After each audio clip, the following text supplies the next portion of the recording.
British Petroleum is one of the world's most illustrious energy corporations, synonymous with global scale, geopolitical influence, and environmental controversy. Its power was initially built by the British government, starting with the discovery of oil in Persia in 1908 and consolidated when Winston Churchill purchased a controlling stake in 1914 to fuel the Royal Navy spanning over a century.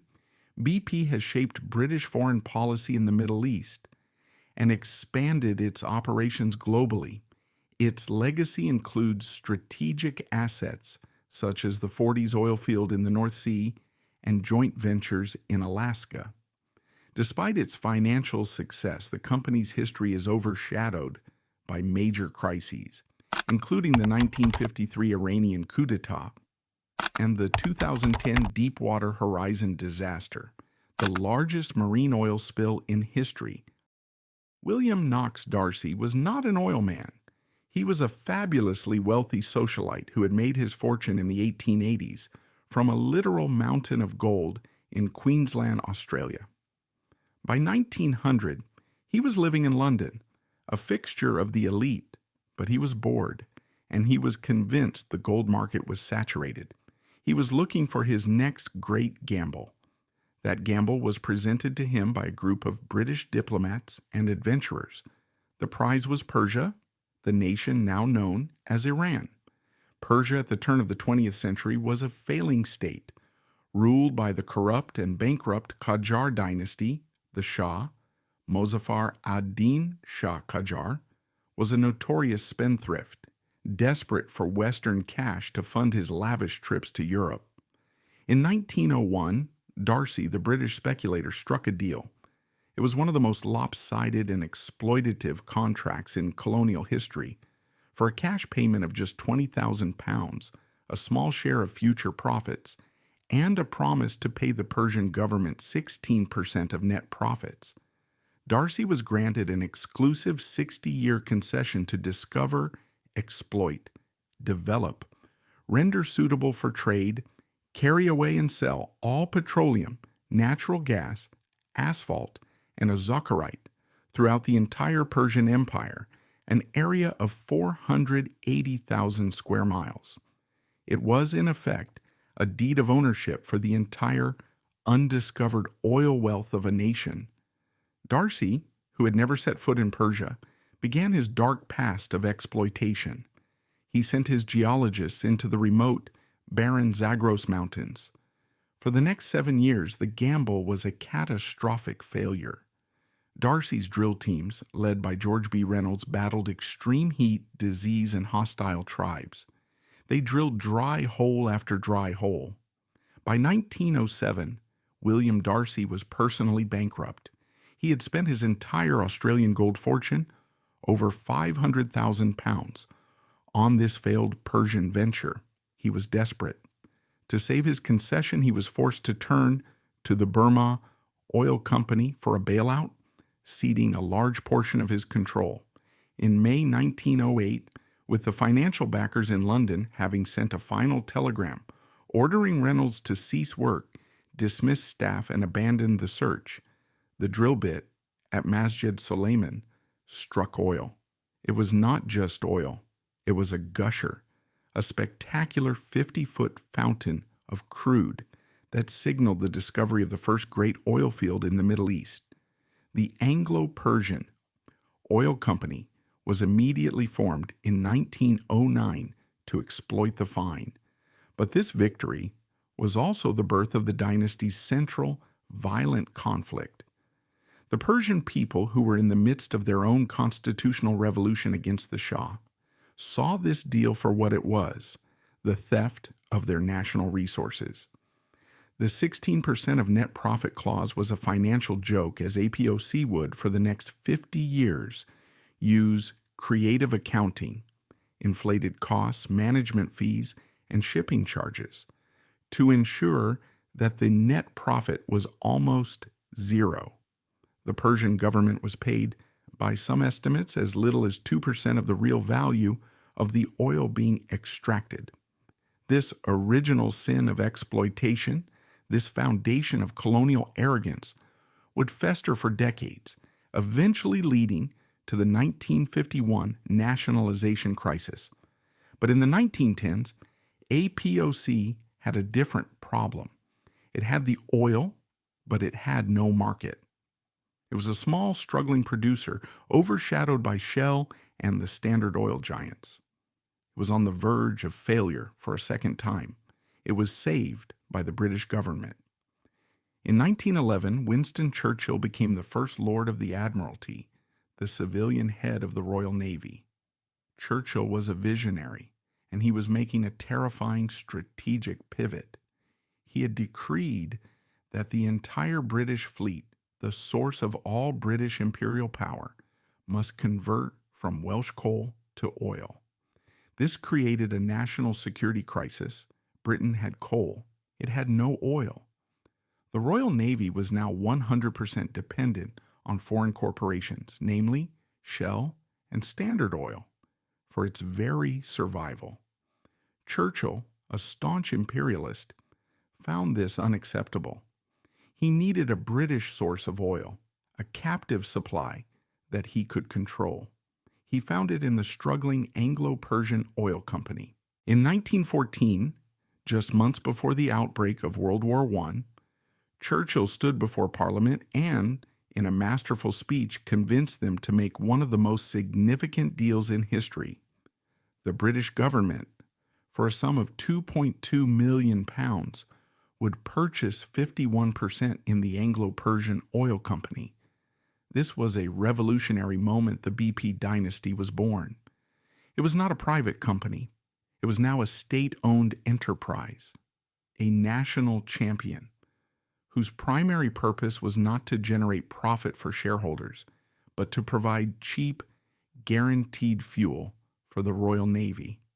This government partnership, which would define the company for the next 70 years, was both its greatest strength and the source of its deepest corruption. When World War I began, APOC's tankers, fueled by Persian oil, kept the British fleet moving, playing a crucial role in the Allied victory. The company's profits exploded. But in 1933, the old one-sided 1901 concession was set to be renegotiated. Reza Shah Pahlavi, the new strongman leader of Iran, was furious at the decades of exploitation. He demanded a new, fairer deal. The company, now renamed the Anglo-Iranian Oil Company, was in a panic. Its 51% government partner was its enforcer.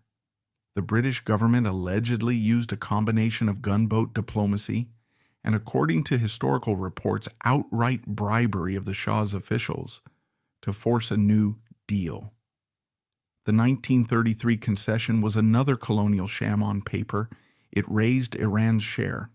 In reality, it extended the company's monopoly for another 60 years to 1993. It locked in the same exploitative accounting, ensuring that the vast majority of Iran's wealth would continue to flow directly to London, to the British government's treasury, and to AIOC's shareholders. This was the dark past of the dynasty.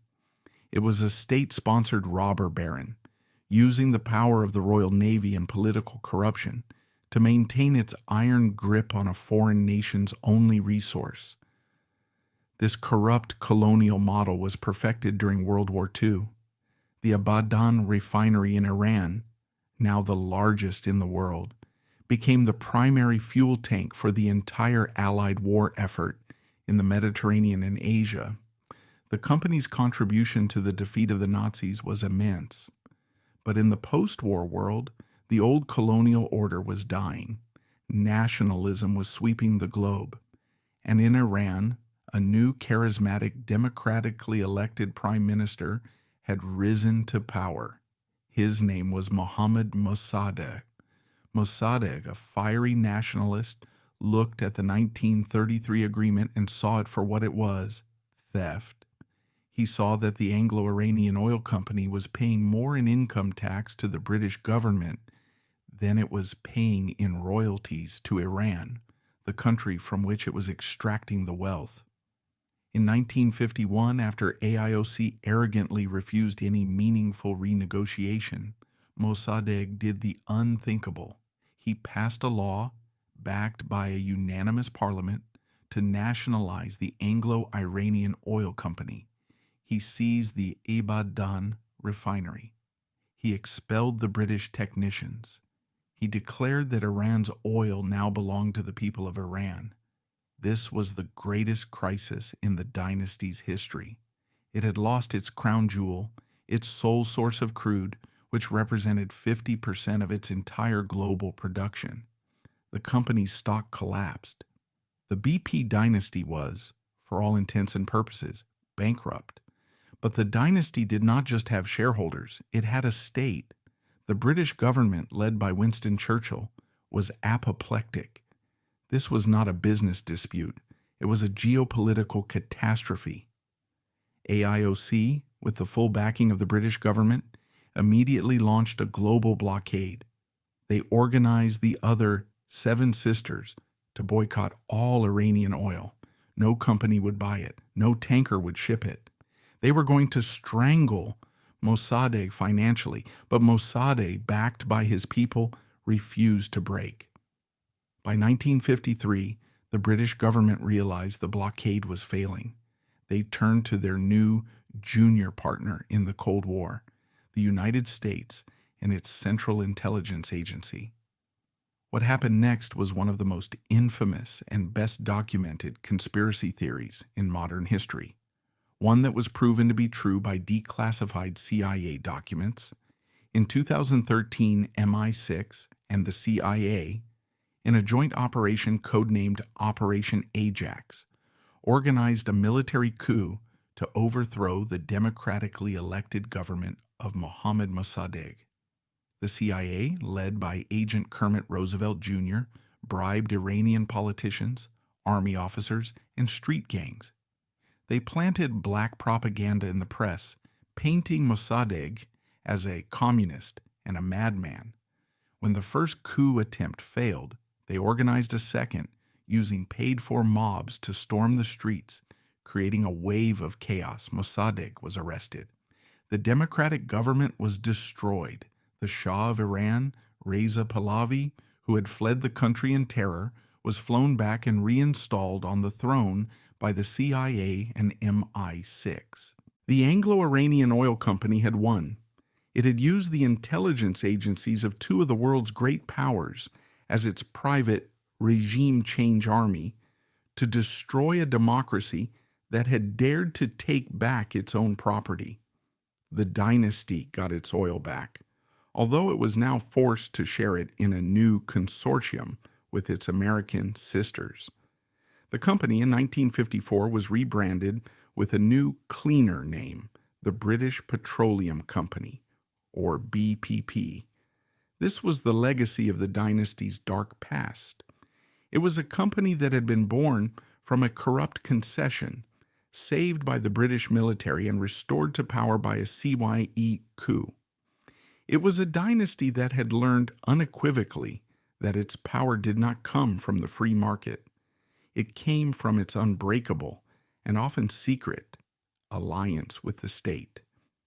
This was the philosophy that would define its rise to a global seven-sister and, ultimately, lead it to the catastrophes of the 21st century, from Texas City to the tundra. But this was not a return to the old days. The world had changed. The 50-year-old dark past of British colonial dominance was over.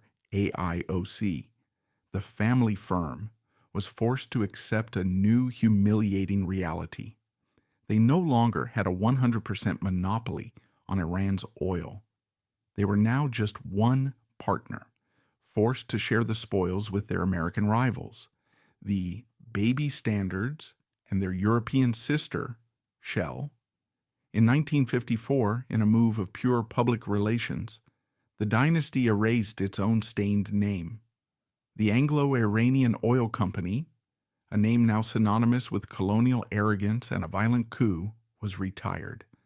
The company was rebranded with a new, clean, modern, and anonymous name, the British Petroleum Company, or simply BP. This rebranding marked the true beginning of the modern BP dynasty. The company, led by a new generation of professional, faceless managers, had learned a crucial lesson from the Iran crisis. Never again be dependent on a single volatile country. The 1950s and 60s, therefore, became the dynasty's golden age of diversification and collusion. BP, along with its partners, became a pillar of the new global oil cartel known as the Seven Sisters. This was not a conspiracy theory. It was a documented business arrangement BP, Shell, Exxon, Mobil, Chevron, Gulf, and Texaco, having learned the lesson of the 1901 Northern Pacific Panic, no longer engaged in messy competitive wars. They colluded. They formed joint ventures and consortiums to manage the world's great oil fields, ensuring prices remained high and stable, and that no outsider nation could break their shared monopoly. The BP dynasty's wealth exploded. They expanded their operations from Iran into the new massive fields of Kuwait and Iraq, where they also held massive cartel-like stakes. Their revenue, which had been £5 billion in 1950, skyrocketed by 10 times to over £50 billion by 1970. The dynasty, built on the 1953 coup, was now one of the richest, most powerful, and most stable corporations on Earth. This golden age of imperial old money stability lasted for exactly 20 years, and in 1973, the world broke. The OPEC oil crisis, triggered by the Yom Kippur War, was the second great existential threat to the dynasty. The Arab states, for the first time, realized that they held the real power. They quadrupled the price of oil overnight, and in a move that echoed Mossadegh, they began to nationalize their oil fields. For the BP dynasty, this was a catastrophe. More than any other sister, BP's entire empire was built on Middle Eastern oil. Their British identity was a sham. They were a company with almost no oil of their own.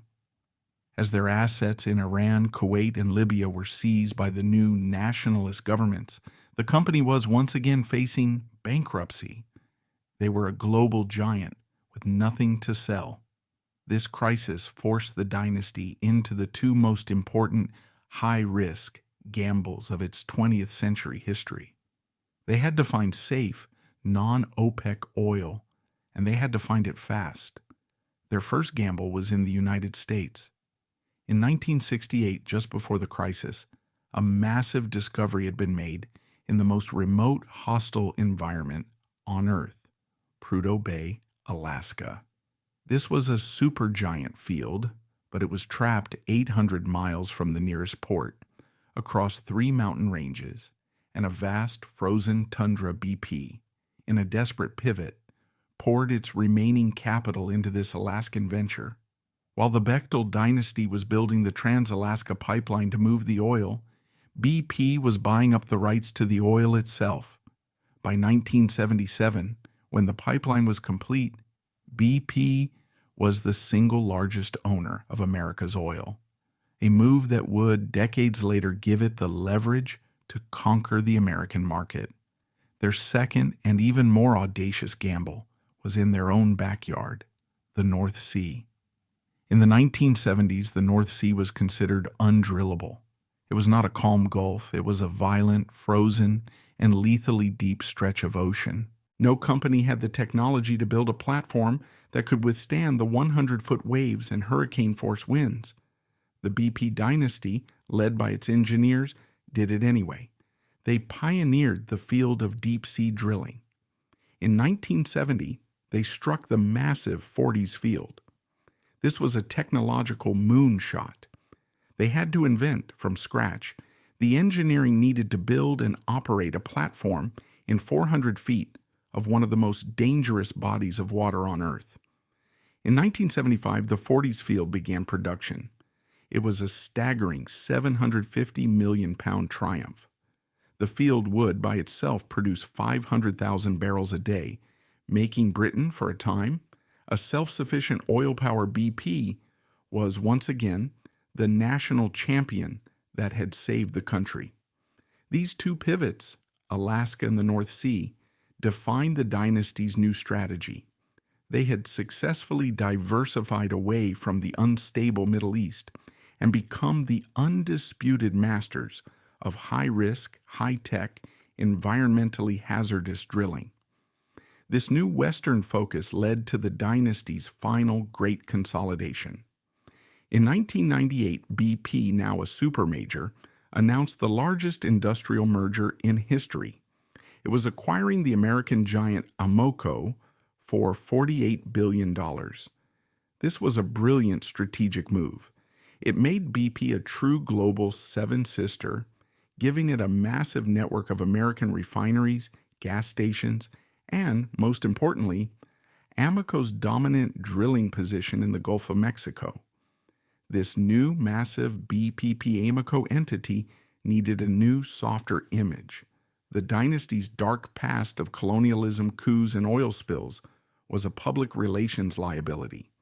In 2000, the company's new charismatic CEO, Lord Browne, launched one of the most successful and most cynical PR campaigns in history. He announced that BP no longer stood for British Petroleum. It now stood for Beyond Petroleum. He unveiled the new Helios logo, a green and yellow sunburst, a symbol of renewable energy and environmental consciousness. He pledged $8 billion to invest in wind and solar power. He positioned the dynasty not as an oil company, but as a green energy company that was leading the world into a cleaner future. It was a masterpiece of greenwashing. As investigative journalists at The Guardian would later point out, this Beyond Petroleum campaign was a lie. The $8 billion pledged to renewables was a tiny fraction of the company's annual budget, which poured tens of billions into new oil and gas exploration. The Green Division, as late as 2009, accounted for less than 2% of the company's total revenue. The Helios was a mask, a PR facade designed to hide the old, dirty oil and gas business that was still generating 98% of the profits. And behind that, Beyond Petroleum mask, the real corporate culture, the one that had been forged in the cost-cutting, high-risk worlds of Alaska and the North Sea, was rotting from within. The 1998 Amoco merger had not just given BP new assets, it had given them Amoco's old, failing, and dangerous infrastructure. And the new BP, obsessed with maximizing its stock price and proving the merger's synergy, had allegedly embarked on a systemic, company-wide campaign of cost-cutting, specifically targeting safety and maintenance. This was the dynasty's new dark past in the making. While Lord Browne was giving speeches about green energy, his managers on the ground were allegedly being rewarded for slashing maintenance budgets and ignoring safety warnings. On March 23, 2005, this rotten culture exploded. The Texas City refinery, an enormous, aging, and badly maintained Amoco plant that BP had acquired in the merger, was the scene of one of the worst industrial accidents in U.S. history. A blow-down drum, a crucial piece of safety equipment, was overfilled with volatile liquid hydrocarbons. A geyser of flammable vapor erupted from the stack. The vapor cloud ignited, triggering a massive explosion that was felt for 5 miles, shattering windows and shaking the ground. The blast killed 15 workers and injured 180 others. The subsequent OSHA investigation was a damning indictment of the BP dynasty. The report found that this was not a freak accident. It was an inevitability. It described a broken and indifferent corporate culture. It found hundreds of safety violations at the plant. It revealed that internal BP audits had repeatedly warned of a catastrophic event at the plant. But that senior management, in their rush to cut costs by 25%, had ignored the warnings. OSHA fined BP a then record $87 million for its systemic safety failures. The Beyond Petroleum mask had been ripped off, revealing the face of a company that, as investigators concluded, put profits over people. But this was only the first warning shot 1 year later, in March 2006. The dynasty's other great asset, the one that had saved it in the 1970s, failed. A corroded pipeline in BP's Prudhoe Bay, Alaska operation, a pipeline that the company had allegedly failed to properly inspect and maintain for years, in another cost-cutting measure, finally burst.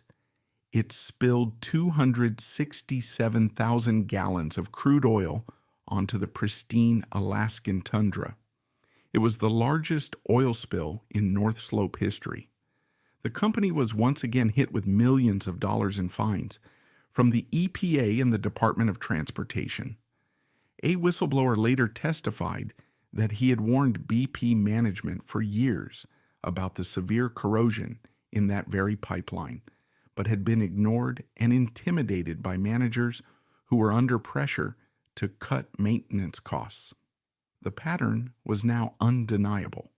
This was not a Rouge D employee or a single failure. This was the BP dynasty system. By 2007, the company had been convicted in the press, in the courts, and by federal regulators of a systemic corporate-wide culture of negligence. They had been proven to put profits ahead of safety, to ignore their own engineers, and to cut costs on basic maintenance, resulting in a massive fatal explosion in Texas and a massive environmental disaster in Alaska.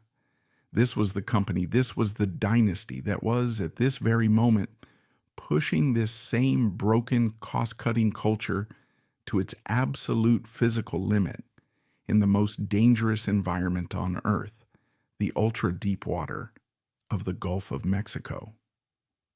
They were drilling an exploratory well, a well from hell, that was pushing the boundaries of known physics. It was 40 miles off the coast of Louisiana. The well was called Macondo, and the rig they had hired to drill it, a rig owned by Transocean, was named the Deepwater Horizon. The stage was set for the dynasty's final, greatest, and most predictable catastrophe, the Deepwater Horizon disaster. The 2005 Texas City refinery explosion was not an accident. It was a corporate homicide. The investigation, led by the U.S. Chemical Safety Board and OSHA, had exposed a broken and indifferent corporate culture, a systemic top-down decision to cut safety and maintenance budgets to maximize profits. The $87 million in fines was a record-breaking indictment of the BP family's governance. The 2006 Alaska pipeline spill was not a leak. It was the inevitable result of that same rotten culture. Whistleblowers and investigators proved that BP had ignored years of internal warnings about severe corrosion in its Prudhoe Bay pipelines, all to avoid the cost of routine maintenance. The $25 million fine was another federal condemnation of the dynasty's priorities. By 2009, the BP dynasty was, in the eyes of U.S. regulators, a convicted corporate felon. They were a company with a proven, documented, and lethal history of ignoring their own engineers and prioritizing profits over the lives of their workers and the safety of the environment. And it was this exact company, this exact culture of cost-cutting and arrogance that was, at this very moment, pushing the boundaries of known physics, drilling the deepest, most difficult, and most dangerous oil well in the history of the world. The well was called Macondo. It was a high-risk, high-reward exploratory well drilled in the ultra-deep water of the Gulf of Mexico, 40 miles off the coast of Louisiana. The engineering challenges were staggering. The rig, a semi-submersible platform named the Deepwater Horizon, was floating in 5,000 feet of water. Its drill bit was boring another 13,000 feet below the seafloor into a highly pressurized, volatile pocket of methane gas and oil. This was the frontier. And BP, as the 65% owner and operator of the well, was in charge. The project was a nightmare. It was 6 weeks behind schedule and wildly over budget.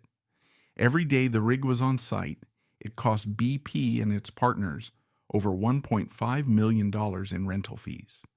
The pressure from the London headquarters, now led by Lord Brown's successor, Tony Hayward, was immense. The directive was simple: finish the job, stop the bleeding, cut the costs.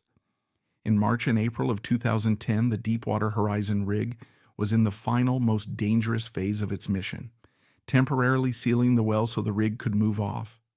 And in these final fatal weeks, the BP dynasty, true to its culture, made a series of catastrophic cost-saving decisions that, as the official White House Oil Spill Commission report would later conclude, were the direct cause of the disaster. At every single step, BP's managers on the rig allegedly chose the cheaper, faster, but riskier option over the safer, more expensive, and slower one first. There was the cement. To seal the well, a concrete plug must be pumped to the bottom. BP's partner, Halliburton, had warned that the specific nitrogen foam cement mix they were using was unstable. Internal Halliburton documents, released later, showed that their own tests had proven the cement would fail, but BP, in a rush, allegedly used it anyway. Second, there was the blowout preventer.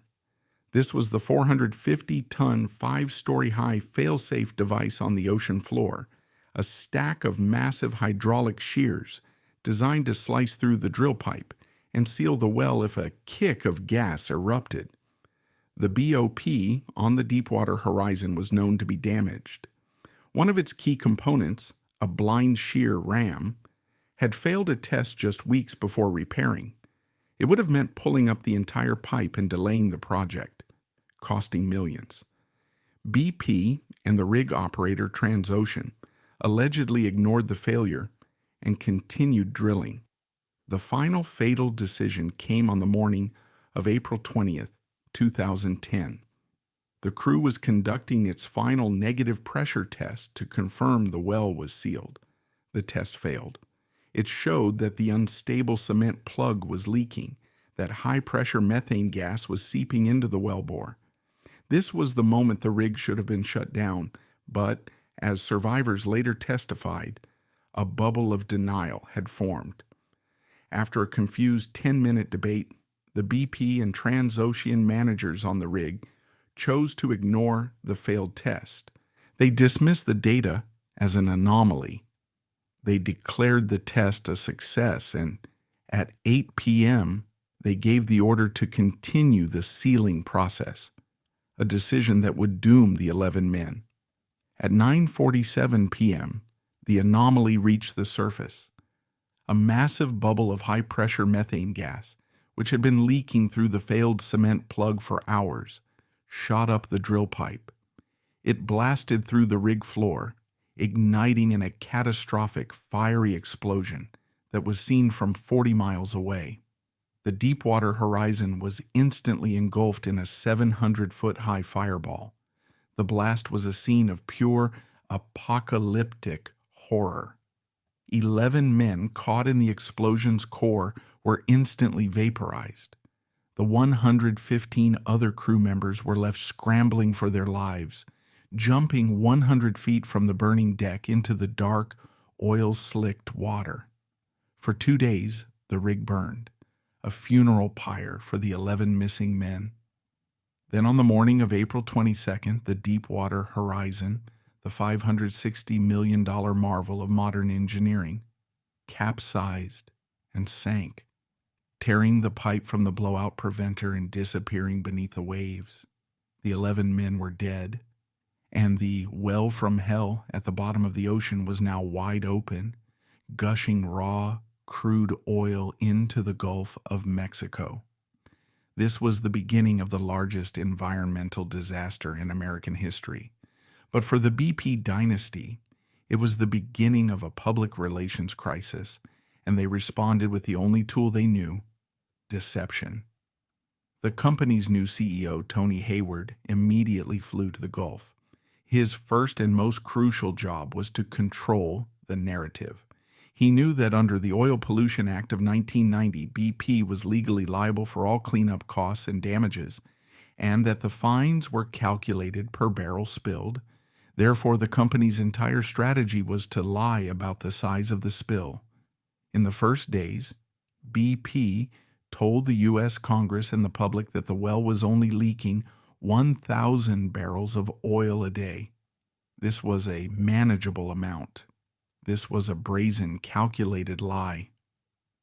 The government's own independent scientists, using satellite imagery and sonar, knew the number was far higher.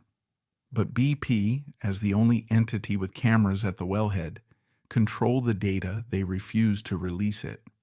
But the dynasty that had operated in the dark for a century had forgotten one thing: the internet. When BP was finally forced by the government to release a live feed of the wellhead, the spill cam, the public could see the lie for themselves. They did not need to be engineers. They could see a black, volcanic plume of oil billowing uncut into the ocean, 24 hours a day, 7 days a week. Independent scientists used the spill cam footage to calculate the real flow rate. It was not 1,000 barrels. It was over 62,000 barrels a day. BP's 1,000 barrel estimate was not just an error. It was a criminal fraud, an attempt to deceive the public and limit their own financial liability. The spill, which gushed unchecked for 87 days, was a slow-motion catastrophe. BP's attempts to stop it were a public circus of failure. The top hat, a giant containment dome, failed the junk shot. An attempt to clog the well with golf balls and shredded tires failed. The top kill, an attempt to pump heavy mud into the well, also failed. While the well gushed, the environmental holocaust spread. The 4.9 million barrels of oil poisoned over 1,100 miles of coastline from Louisiana to Florida. It created a dead zone on the ocean floor the size of Rhode Island. It killed an estimated 1 million seabirds, thousands of marine mammals, and decimated the Gulf's $65 billion fishing and tourism industries. And as this unfolded, the BP dynasty's family representative, CEO Tony Hayward, gave a masterclass in corporate sociopathy. While Louisiana fishermen were watching their livelihoods dissolve into toxic sludge, Hayward, in an interview, whined, "I'd like my life back." He complained about the modest size of the spill, stating that the Gulf of Mexico was a very big ocean. He was later seen attending a glamorous yacht race off the coast of England while the Gulf was still bleeding. He was not just a CEO, he was a caricature. He was the living, breathing embodiment of the arrogant, indifferent robber baron dynasty. His gaffes were so toxic that they were in themselves a financial liability. The company's stock plummeted by 50%, erasing $100 billion in shareholder value. Hayward was finally forced to resign in July 2010, fired by his own board. But the dynasty's greatest crime during the spill was not the oil itself, it was the cover-up. BP's primary response to the gushing oil was not to collect it, it was to hide it. They deployed an unprecedented 1.8 million gallons of a chemical dispersant called Corexit. Corexit is a solvent, a soap that breaks up the oil slick, but it does not remove the oil. It simply sinks it from the surface, breaking it into small toxic droplets that hang in the water column or fall to the seafloor. This was a public relations strategy, not an environmental one. It was designed to make the surface slicks, the images that the TV helicopters were broadcasting, disappear, but Corexit as the EPA knew, was itself a toxic substance, and when mixed with crude oil, it became, according to numerous scientific studies, even more toxic, a chemical cocktail that was devastating to marine life and human health. BP, in its desperation to fix the visual problem, had poisoned the entire water column. They had in effect traded a surface disaster for a deep-sea one, creating a toxic kill zone on the ocean floor that would persist for decades, all to make their spill cam look less bad. On July 15th, 2010, after 87 days, an engineering team finally succeeded in capping the well. The leak was stopped, but the shell curse, the legacy of the BP dynasty, was now complete. The Beyond Petroleum slogan was dead, a global punchline. The company was no longer a green leader. It was the author of the worst environmental disaster in U.S. history. The final accounting was brutal. The U.S. government took the dynasty to court. In 2016, BP agreed to the largest environmental fine in history, $20.8 billion paid to the Department of Justice. But this was just the fine. The total cost of the Deepwater Horizon disaster, the cleanup costs, the legal fees, the private settlements, has to date cost the BP dynasty over $65 billion. It was the Argentina crisis of 1890, the Nick Leeson collapse of 1995, and the Chernobyl disaster, all rolled into one. It was the bill for a century of arrogance, coming due. The dynasty that was born in the colonial-era plunder of Iran had, in its fifth generation, met its match, not in a rival, but in the simple, unbreakable laws of physics, and its own corrupt, cost-cutting culture, poisoning the public for profit. The Deepwater Horizon catastrophe of 2010 was not, as the BP dynasty's public relations team tried to frame it, an isolated incident. It was not a freak accident. It was, as federal investigators had proven, the direct, inevitable result of a broken corporate culture that had for decades systemically and deliberately prioritized profits over safety. The $65 billion in costs associated with the disaster was the bill for this culture, a culture that had been revealed in the 2005 Texas City explosion and the 2006 Alaska pipeline spill. But this culture of profits over people was not limited to environmental negligence. It was and is a two-pronged strategy. While one arm of the BP dynasty was cutting costs on safety and maintenance, the other was engaged in a systemic global campaign of corruption to secure its most valuable assets. The 2010s for BP were not just the decade of the Deepwater cleanup. They were also the decade where their other, far older, and far darker dark past finally came to light. The decades-long bribery racket that had secured their empire in the developing world. The Beyond Petroleum slogan was not just a lie, it was a shield, a greenwashing facade designed to distract from a corporate family that was, at its core, as corrupt as the most ruthless robber barons of the Gilded Age. The most damning evidence of this was not in the Gulf of Mexico, but in West Africa.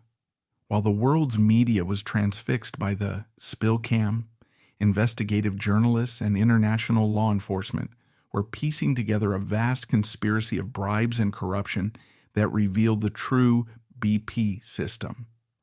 The most notorious of these scandals, a case that would rival the infamy of Shell's OPL 245 deal, was BP's involvement in Angola.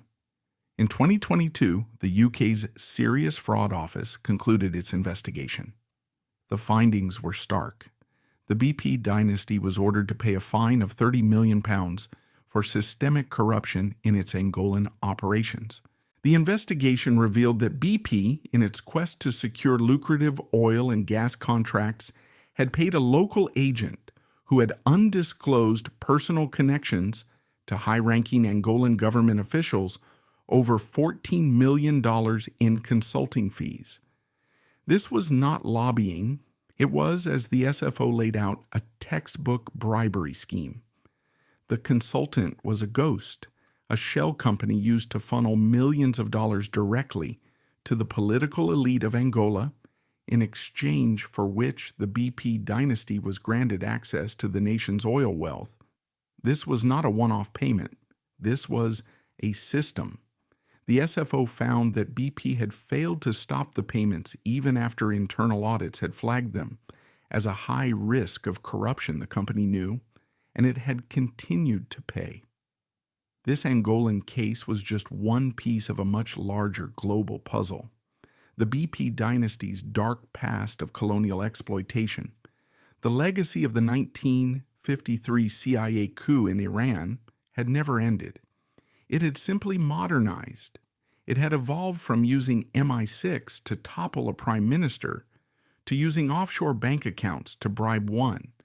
This culture of corruption was, in fact, endemic to the company's entire post-colonial business model.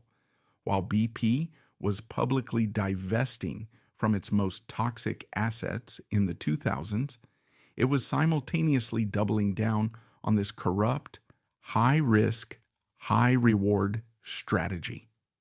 The OPL 245 scandal in Nigeria, while primarily a Shell and Eni disaster, also had BP's fingerprints all over it. While BP was not a primary partner in the 2011 corrupt $1.1 billion deal, their long-standing joint ventures with both Shell and Eni in Nigeria, and their shared history of managing the Nigerian political landscape, made them a key part of the club that had allowed such a deal to be possible. The U.S. Department of Justice, in its own parallel investigations, began to close the net in 2021. BP, as part of a joint investigation with Brazilian and UK authorities, was forced to pay $48 million in fines related to the Nigerian bribery schemes. The dynasty that had portrayed itself as a victim of the corrupt Middle East for 50 years was now being exposed as one of the primary drivers of that corruption. But the most devastating and most personal legacy of the BP dynasty's governance scandal was not in Africa. It was in the United States. The Deepwater Horizon disaster was not just an environmental failure, it was a human one. The first wave of the tragedy was the death of the 11 workers on the rig, men who, as the White House Commission proved, had died because of a failure of management that had prioritized speed and cost-cutting over their lives. But the second wave of the disaster was the poisoning of the cleanup workers. This was the great hidden abuse of the Deepwater Horizon scandal. In the frantic months after the spill, BP, in its desperation to fix the PR nightmare, hired thousands of local fishermen and unemployed residents for the Vessels of Opportunity program. These were the very people whose livelihoods the company had just destroyed. They were sent out into a toxic chemical war zone. BP's primary weapon against the spill was not containment, it was deception. They deployed an unprecedented 1.8 million gallons of the chemical dispersant Corexit. This was a solvent, a soap that breaks up the oil slick, but it does not remove the oil. It simply sinks it, breaking it into small toxic droplets that hang in the water column or fall to the seafloor. This was a public relations strategy, not an environmental one. It was designed to make the surface slicks, the images that the TV helicopters were broadcasting, disappear. But Corexit, as the EPA and scientific community warned, was itself a toxic substance, and when mixed with crude oil, it became, according to numerous scientific studies, even more toxic, a chemical cocktail that was devastating to marine life and human health. BP, in its desperation to fix the visual problem, had poisoned the entire water column. The cleanup workers were the guinea pigs in this massive, uncontrolled chemical experiment. They were working for 12 hours a day in a hot, humid environment, breathing in a fog of evaporating crude oil and atomized Corexit. These workers, according to multiple massive class action lawsuits, were systematically deceived by BP and its private medical contractors. They were allegedly not warned of the true dangers. They were given inadequate safety gear, paper dust masks, and cotton gloves. If they were given gear at all, the health effects were immediate and devastating. Workers began collapsing on their boats. They reported a strange, debilitating sickness that they called the BP flu, dizziness, nausea, persistent hacking coughs, skin rashes that burned like fire, memory loss, and bleeding from the nose and ears. BP's governance response was to deny, deflect, and gaslight. The company's private medical contractors allegedly told the sick workers they were suffering from heat stroke or food poisoning. When workers' personal doctors tried to test their blood for chemical exposure, they were reportedly told by BP that the proprietary formula of Corexit was a trade secret, making it impossible to test for. This was a systemic corporate cover-up designed to prevent the creation of a paper trail that could link the illnesses to the chemicals. The long-term consequences, as documented by the National Institutes of Health in the years following the spill, were a human catastrophe. A massive 10-year, $25 million NIH study of the 33,000 cleanup workers confirmed their worst fears. The exposed workers showed significantly higher rates of chronic respiratory illness, heart problems, neurological disorders, and a 30% higher risk of cancer. This was the dynasty's final gift to the Gulf Coast. It had not just destroyed their livelihoods, it had destroyed their health. It had traded the lives of 11 men on the rig for the long-term, slow-motion poisoning of 30,000 more. And the environmental abuse in the Gulf mirrored the company's legacy in Nigeria. The oil did not disappear. The 200 million gallons of crude now sunk by Corexit created a dead zone on the ocean floor. Scientists found a bathtub ring of toxic, oily slime covering an area the size of Rhode Island, killing off ancient deep-sea coral reefs and poisoning the entire food chain. The 1.1 million miles of coastline that were contaminated were like the Niger Delta given a PR cleanup. BP's teams raked the beaches, removing the visible tar balls, but the oil had soaked deep into the sand and the marshes. Years later, in 2024, scientists were still finding this toxic layer of BP Corexit sludge buried just beneath the surface of the clean beaches, a forever chemical legacy that continues to poison the Gulf's shrimp and oyster fisheries. This, then, was the governance of the BP dynasty in the 21st century. It was a company that, when faced with a crisis of its own making, would lie to the public, poison its own cleanup workers to hide the evidence, and bribe foreign governments to secure its future profits. The British half of the old Shell BP cartel, the respectable partner, had been exposed. The dynasty of Beyond Petroleum was revealed to be a dynasty of pollution, corruption, and systemic criminal negligence, a family that had, in its relentless pursuit of profit, declared war on its own workers and the planet itself. The sacrifice of the CEOs. The BP dynasty was never a family of blood, like the Rockefellers. It was a dynasty of sun kings, a 112-year line of succession of all-powerful, often aristocratic chairmen and CEOs.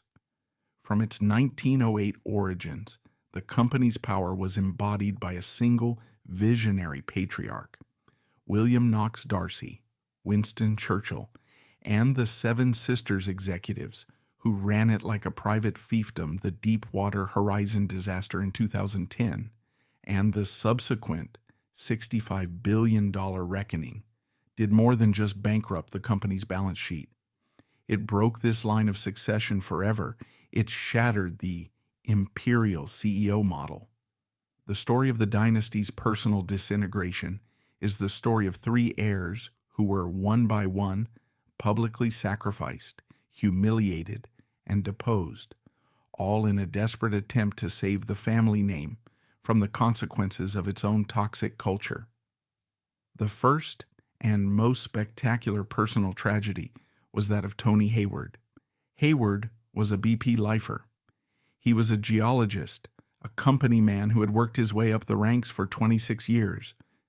In 2007, he was appointed CEO. His mission was to be the anti-Lord Browne. His predecessor, Lord Browne, the man who had invented the Beyond Petroleum slogan, had been forced to resign in disgrace after lying in court about his personal life. The dynasty, embarrassed, wanted a no-nonsense, boring engineer to restore its reputation. They wanted a safety guy. Instead, Hayward had inherited the rotten, cost-cutting culture that Lord Browne had perfected. The 2005 Texas City explosion and the 2006 Alaska spill had already proven this culture was lethal. Hayward, the safety guy, was now in charge of a corporate machine that was hardwired to ignore its own safety warnings. For 3 years, he presided over this machine. Then on April 20th, 2010, the Deepwater Horizon rig drilling the Macondo well exploded. Hayward, the competent boring engineer, was suddenly thrust into the global spotlight, the public face of the worst environmental disaster in American history, and he proceeded to give a master class in corporate sociopathy. His personal, human response to the unfolding Holocaust was so cold, so arrogant, and so disastrously tone-deaf that it became a scandal in itself, costing the company billions in reputational damage. First, he lied about the spill. He, along with the entire BP dynasty, perpetuated the 1,000 barrels a day falsehood, a number they knew was a fraction of the real flow. Second, he minimized the environmental impact. As the Gulf of Mexico was dying, he infamously told the press that the spill was relatively tiny compared to the very big ocean. Third, and most fatally, he showed a profound, almost pathological lack of empathy. As the 11 men were declared dead, as the entire Gulf Coast economy was collapsing, Hayward was filmed complaining with a sigh to a cameraman, "I'd like my life back." This was the quote that destroyed him. It was the let them eat cake of the 21st century. It was the voice of the dynasty, a detached aristocratic complaint from a billionaire who was inconvenienced by the apocalypse he had caused. The personal tragedy was that Hayward, the boring engineer, had become the most hated man in the world. He was publicly savaged by the U.S. Congress. He was lampooned on television. He became the face of the disaster. The dynasty, seeing its stock price evaporate due to Hayward's personal toxicity, acted in the cold, ruthless manner of the Severans they purged him. In July 2010, just 3 months after the spill, the London board fired Tony Hayward. He was not given a golden parachute. He was given a public execution. He was forced to resign, losing £1 million in salary and bonuses, and was exiled to a minor non-job at BP's joint venture in Russia. He was the first Sun King to be sacrificed. The dynasty's next heir was Bob Dudley. He was the anti-Hayward. He was an American, a Mississippi-raised oilman, a tough, quiet fixer who had run BP's chaotic Russian operations. He was sent in as the viceroy, the man who could speak to the furious Americans in their own language, and most importantly, manage the financial fallout. Dudley's 10-year reign was not one of growth or vision. It was a decade of retreat, austerity, and disintegration. His entire job was to be the dynasty's undertaker. His personal tragedy was that he was forced to preside over the dismemberment of the empire. To pay the $65 billion in Deepwater Horizon liabilities, Dudley had to launch a dynastic fire sale. He sold off $75 billion worth of the company's crown jewels. He sold the Prudhoe Bay, Alaska fields, the very assets that had saved the dynasty in the 1970s. He sold the Texas City refinery, the site of the 2005 disaster. He sold off assets in the North Sea, in Egypt, in Vietnam. He was, in effect, pawning the dynasty's 100-year history to pay for the sins of its previous generation of managers. Dudley, the fixer, successfully saved the company from bankruptcy. He navigated the $20.8 billion DOJ settlement in 2016. He was the quiet, competent, boring manager. The dynasty had thought it was getting with Hayward, but by 2020, the dynasty faced a new existential crisis: climate change. The world had changed. The soft power of big oil was evaporating. A new generation of investors and activists saw BP not as a partner, but as a pariah. The dynasty, having barely survived its environmental crisis, was now facing a moral one. The family knew that the boring Bob Dudley, the oil man, could not be the face of this new green future. They needed a new kind of leader. They needed a new Lord Brown. They chose Bernard Looney.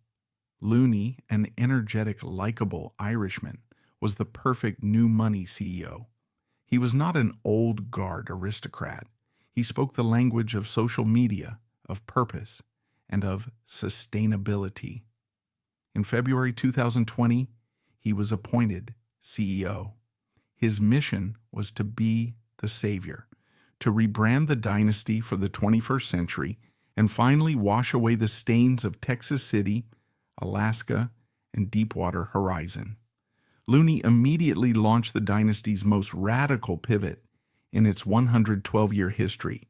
He announced a net zero ambition.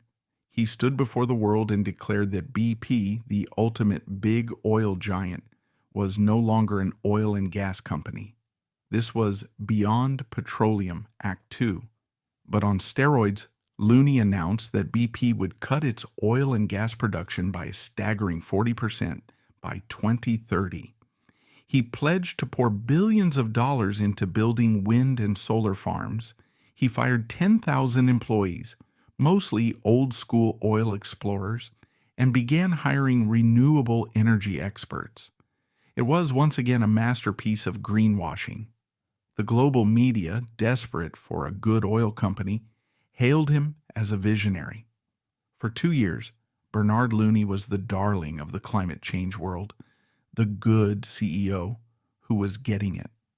But the dynasty itself, the family of institutional shareholders, and the old guard directors on the board, was not on board.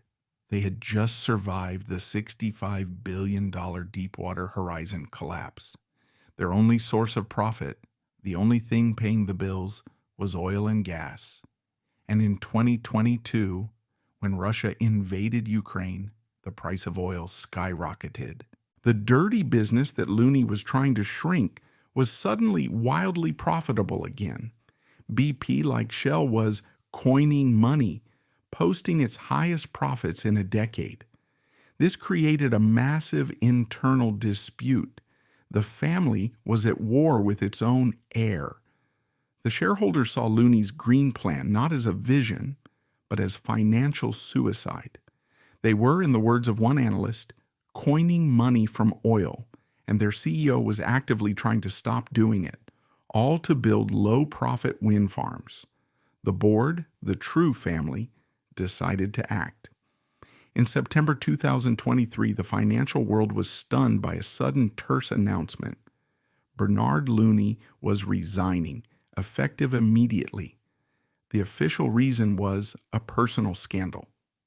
The board, it was claimed, had received an anonymous tip and launched an investigation. They had found that Looney had failed to disclose a series of past personal relationships with company colleagues he had in short, lied to the board. This was, in the cutthroat world of corporate politics, almost certainly a pretext. It was a morality firing. The real reason, as became clear just months later, was his green revolution. The board had seized on his personal failings as the clean legal pretext they needed to fire him and reverse his entire strategy. This was the personal tragedy of Bernard Looney. He was the heir who had actually tried to change the dynasty, and the dynasty, in response, had deposed and humiliated him. The family immediately installed a new pragmatic CEO, Murray Auchincloss. And Auchincloss's first act in early 2024 was to publicly gut his predecessor's entire strategy. In a move that horrified environmentalists but delighted shareholders, BP announced it was abandoning its climate goals. It would not be cutting its oil and gas production by 40%. In fact, it would now increase its fossil fuel production to meet demand. The Beyond Petroleum experiment, Act 2, was over. The greenwashing had served its purpose to get the company through the bad press of the 2010s, and now it was back to business as usual. This is the ultimate tragedy of the BP family. It is not a family at all. It is a balance sheet. The dynasty born from the imperial ambitions of Winston Churchill and the colonial greed of William Darcy had no bloodline to disintegrate. It had only a line of succession of CEOs, and, as Hayward, Dudley, and Looney all learned, these heirs were completely expendable, the family response to every crisis. From the 1953 coup to the 2010 spill was to sacrifice the individual to save the corporation. The dynasty's soft power and philanthropic arm, the BP Foundation, operates with the same cold, pragmatic logic. It spends hundreds of millions on STEM education and environmental research at universities like MIT and Cambridge. This is not charity. It is reputation laundering and recruitment. It is an investment to ensure that the BP name is associated with science and progress, not oil spills and dead workers. The family, in the 21st century, had finally dissolved into its purest form, a trillion-dollar financial entity, devoid of loyalty, morality, or a face, whose only family value is the quarterly dividend. Was the U.S. government complicit in the BP cover-up? The British Petroleum Dynasty by the 2020s was a corporation under siege. It had survived its 1953 death in Iran by colluding with the CIA. It had survived the 1998 Amoco merger. It had survived the 2005 Texas City explosion and the 2006 Alaska spill. And, most astoundingly, it had survived the $65 billion financial apocalypse of the 2010 Deepwater Horizon disaster. The dynasty's 115-year history was a relentless cycle of catastrophic failure, government-backed bailouts, and cynical greenwashed rebranding. This very invincibility, this too-big-to-fail status, created the dark past of the modern BP era.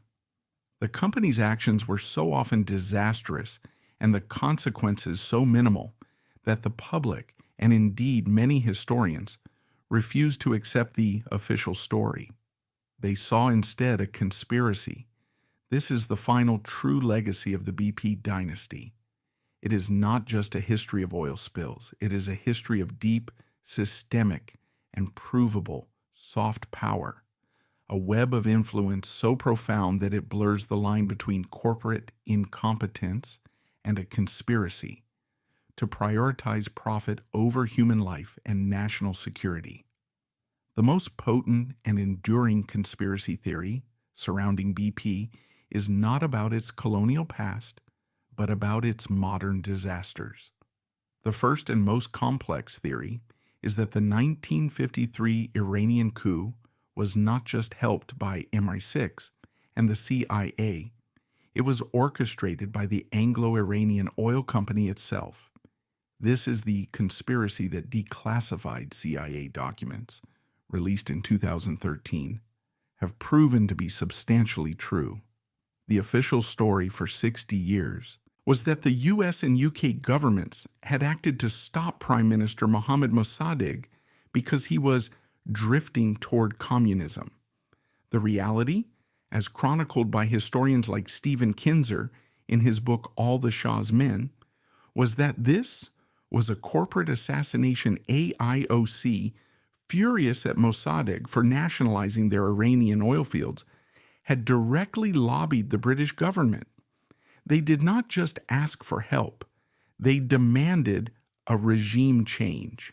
MI6 was the first to drop the plan, and they then convinced a paranoid, Cold War-obsessed American administration, led by the Dulles brothers, to provide the CIA muscle. This was not a conspiracy theory. It was BP's foundational business model. It was the first unambiguous proof that the dynasty, when its profits were threatened, would use the military and intelligence agencies of Western governments as its own private regime change army. This 1953 coup, which destroyed Iranian democracy and installed the puppet Shah, was the original sin that would ultimately lead to the 1979 Iranian Revolution and 40 years of conflict in the Middle East. The second and more modern set of conspiracies surrounds the 2010 Deepwater Horizon disaster. The official verdict that the spill was caused by a cascade of failures from arrogant, cost-cutting managers was, for many, too simple. It blamed a few mid-level engineers and a broken culture. The darker theories, which still flourish on social media and in investigative blogs, suggest a more sinister, deliberate plot. One theory alleges deliberate sabotage not by BP, but against BP. It posits that rival corporations, or even foreign powers seeking to destroy BP's foothold in the Gulf, may have planted explosives. This theory, which lacks any credible evidence, is fueled by the sheer, unbelievable incompetence of the disaster. A more plausible and more chilling conspiracy is not about the cause of the spill, but about the cover-up. This theory alleges that the U.S. government itself, specifically the Obama administration, was complicit in BP's lie about the spill's flow rate, the evidence. For this is the 1,000 barrel a day figure that both BP and the U.S. Coast Guard promoted for weeks, long after independent scientists using the spill cam had proven the real flow rate was over 60,000 barrels a day. Why would the government repeat BP's lie? The theory suggests a Faustian bargain. The government, terrified that a $100 billion plus fine would bankrupt the company, destroy the entire British pension system, and trigger a global financial crisis, made a deal. They allegedly agreed to publicly downplay the spill's severity, giving BP breathing room to get the well capped, in exchange for BP placing $20 billion into an escrow account. In this version, the Beyond Petroleum dynasty was, once again, too big to fail. Its soft power was so immense that it could allegedly convince the U.S. government to become its partner in defrauding the American public about the scale of the worst environmental disaster in its history. While this cover-up remains a conspiracy theory, the real soft power of the BP dynasty is not in question. It is a documented, measurable force. It is the $5 million that the company spends every single year on lobbying the U.S. Congress, as tracked by open secrets. This money is used to ensure that all climate change legislation is filled with loopholes for natural gas and carbon pricing, policies that benefit BP's new business model, while blocking any laws that would actually harm it. It is the $100 million that the BP Foundation and its corporate arms have poured into American and British universities, funding BP Energy research centers at MIT, Cambridge, and Berkeley. This is not charity, it is reputation laundering and intellectual capture. It ensures that the BP name is associated with science and progress, and it allows the dynasty to co-opt the climate change debate, steering it away from the stop drilling message of activists and toward the technological solutions that BP itself will be paid billions to build. And it is the revolving door, the dynasty's oldest and most effective weapon. It was the door that sent George Shultz and Caspar Weinberger from Bechtel into the Reagan cabinet. It is the same door that has seen dozens of high-level BP executives and lobbyists take senior positions within the Department of Energy, the EPA, and the State Department, and vice versa. This is the dynasty's true soft power. It is not a secret conspiracy. It is a fully integrated public-private partnership where the regulators and the regulated are often the same people. This brings us to the final verdict on the BP dynasty. The company, born from a 1901 Persian concession, has come full circle. It was birthed by an act of colonial exploitation, saved by a CIA coup in 1953, and enriched by the cartel-like structure of the Seven Sisters. This culture of imperial arrogance, the belief that it was above the law and that fines are just a cost of doing business, was not fixed after the 1990s.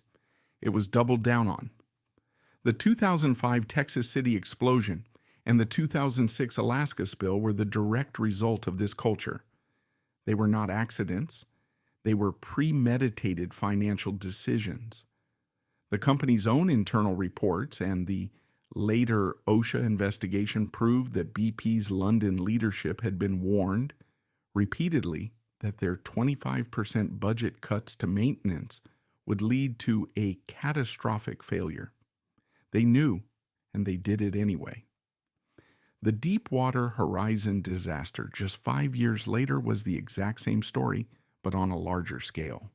It was a failure of a $250,000 a day cement job, a failure of a known-to-be broken blowout preventer, and the failure of BP's managers to listen to the failed pressure tests on the rig.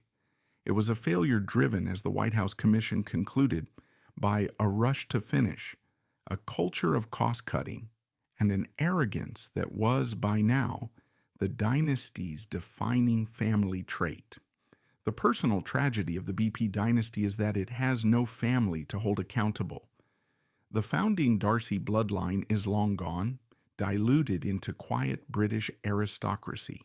The dynasty is now just a brand name, a corporate shell, run by a succession of expendable non-family CEOs. Lord Brown, the Sun King, who invented Beyond Petroleum, was sacrificed for a personal scandal in 2007. Tony Hayward, the bumbling engineer, was sacrificed for the "I'd like my life back" gaffe in 2010. And Bernard Looney, the green revolutionary, was sacrificed in 2023 for actually trying to implement the Beyond Petroleum promise at the exact moment dirty oil became profitable again. The dynasty in the end is not loyal to its leaders. It is loyal only to its stock price. The ultimate brutal legacy of the BP dynasty is not its successes. It is not the Forties field or the Alaska pipeline. Its true legacy is failure. It is the 1953 Iranian coup, which destabilized the Middle East for 70 years. It is the 15 dead workers in Texas City. It is the 11 dead men on the Deepwater Horizon rig. It is the 30,000 cleanup workers poisoned by Corexit. And it is the $65 billion in damages, the largest environmental fine in human history. The Beyond Petroleum slogan was, it turns out, the one single truth the company ever told. The real legacy of the BP dynasty is the world it is leaving beyond its own operations. A world of polluted oceans, toxic soil, a destabilized climate, and a deep, profound, and well-earned public mistrust.